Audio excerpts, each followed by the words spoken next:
एक कहानी सुनाना चाहूँगा।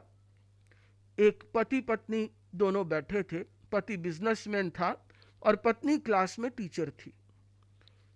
वह शाम के समय में कॉपियां जांच रही थी। जांचते जांचते रोने लग गई। पति ने पूछा कि क्या हुआ। पत्नी ने कहा कि बच्चों के आर्टिकल आए हुए हैं, ऐसे राइटिंग का था।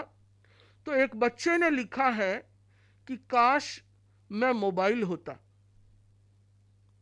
मेरे माँ बाप के पास मोबाइल के लिए तो 2-2 घंटा 3-3 घंटे का समय है। वो घर में आने के बाद में WhatsApp, Facebook, social media, Instagram पे बिजी रहते हैं या बात करते रहते हैं। यदि मैं मोबाइल होता तो मैं भी अपने बाप के साथ में आधी घंटा 1 घंटे का समय गुजार सकता।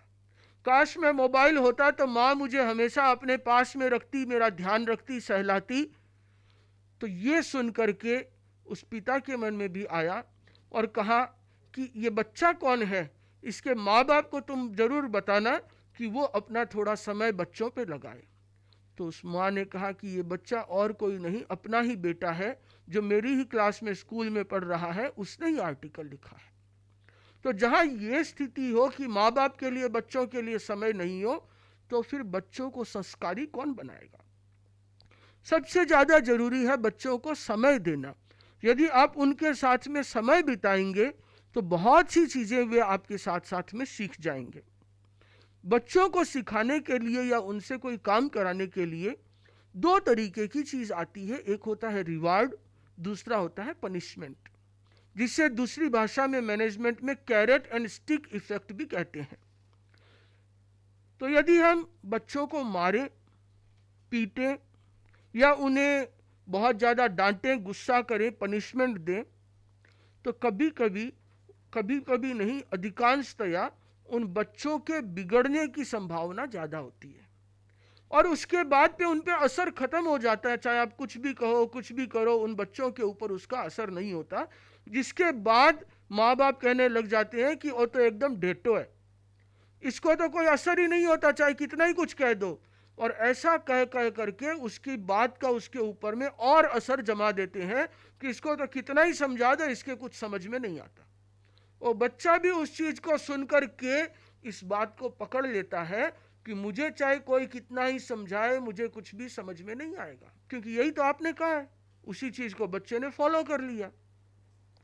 अब होता क्या है कि ऑलरेडी उस बच्चे में एक तकलीफ थी, जिद की, गुस्से की या कहना नहीं मानने की, और उसी चीज को आपने बार बार दोहरा करके इतना पक्का कर दिया कि अब वो बच्चा वैसा ही एकदम मजबूती के साथ हो गया।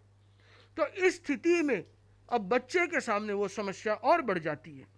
इसलिए कभी भी बच्चे की हैबिट को न कोसें, उसे कभी ये न सुनाए कि तुम्हारी आदत खराब है, तुम हमेशा ऐसा ही करते हो।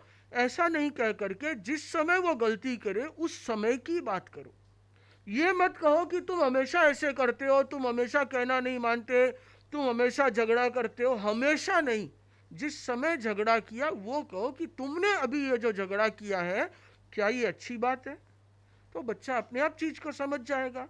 उसे शांति से, प्रेम से समझाएं, उसके हैबिट को न कोसें। यदि आपने हैबिट के ऊपर चले गए तो धीरे धीरे उसकी उस हैबिट बनने के लिए आप ही जिम्मेदार होंगे। तो अभिभावक का कर्तव्य है कि पेरेंटिंग करते समय बच्चों की हैबिट पर ना जा करके उनकी जिस समय जो गलती है उसको पॉइंट आउट करें, ताकि वो ठीक हो जाए। और गलती को पॉइंट आउट करने का भी तरीका होता है। एक तो मैंने किसी को कहा कि तुम ये गलत कर रहे हो, दूसरा उसी को कहने के लिए सैंडविच टेक्निक का प्रयोग करना चाहिए। आप पूछेंगे कि ये सैंडविच टेक्निक क्या होती है। तो सैंडविच तो आप लोगों के घर में बनती होगी, जिसमें 2 ब्रेड के बीच में चाहे मसाला, चाहे आम या कोई फ्रूट या सैलेड, कुछ भी डाल करके सैंडविच बनाया जाता है, जिसके दोनों ओर ब्रेड होता है। इसी तरीके से किसी की भी यदि गलती पॉइंट आउट करनी हो तो आप उसको 2 प्रेज के बीच में डाल दें, 2 अच्छाइयों के बीच में उस एक कमी को डाल दें।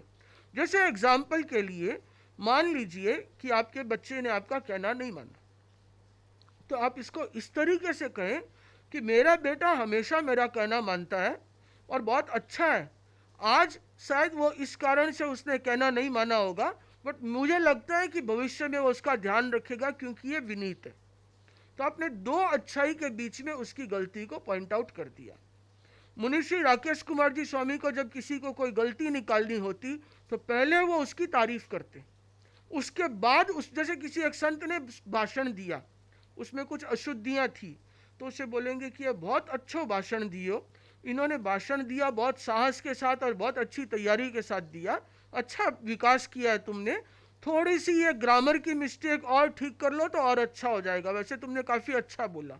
तो दो तरफ तो अच्छा बोला डाल दिया और बीच में उनकी गलती पॉइंट आउट कर दी। क्योंकि गलती निकालने का हमारा उद्देश्य उस बच्चे को डीमोरलाइज करना नहीं है, गलती बताने का हमारा उद्देश्य है उस बच्चे में सुधार करना। तो उसकी दो अच्छाई के बीच में आप उसकी गलती को धीरे से पुटअप कर दो, तो वो बच्चा भी खुश होगा और आपकी बात को बहुत आसानी से मानेगा।